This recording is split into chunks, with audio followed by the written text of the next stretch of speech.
ভাইয়া, তুমি কি সত্যি ছোটবেলা অনেক ভালো ছাত্র ছিলে? অবশ্যই। সবাই আমাকে এক্সাম্পল দিত। কিসের এক্সাম্পল? এভাবে যদি তুই পড়স ও তোর অবস্থা সেম হাতের মতো হইব। মানে তুমি ওয়ার্নিং ছিলে? আমি ভুল পথে চলতাম তো, সো এটার জন্য আমি ইন্সপিরেশন ছিলাম ভুল পথে যাওয়ার, বুঝছস? তোমার উপর কেস হওয়া উচিত, বুঝছো? তুমি কেসেরই যোগ্য। তোমাকে একটা মামলা দিতে পারলে অনেক ভালো হতো। হব বেটা চুপ থাক, বড়দেরকে রেসপেক্ট করে কথা বলবি।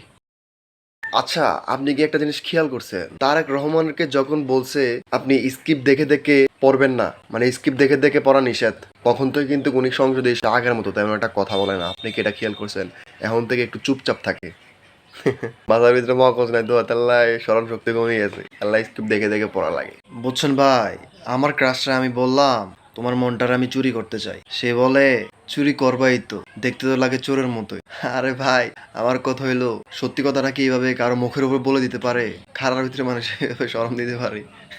এটা কিন্তু ঠিক না।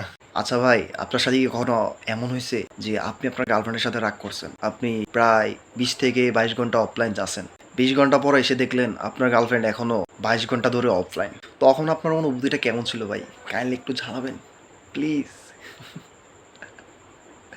এত কষ্ট কার লাই ভাই করলেন?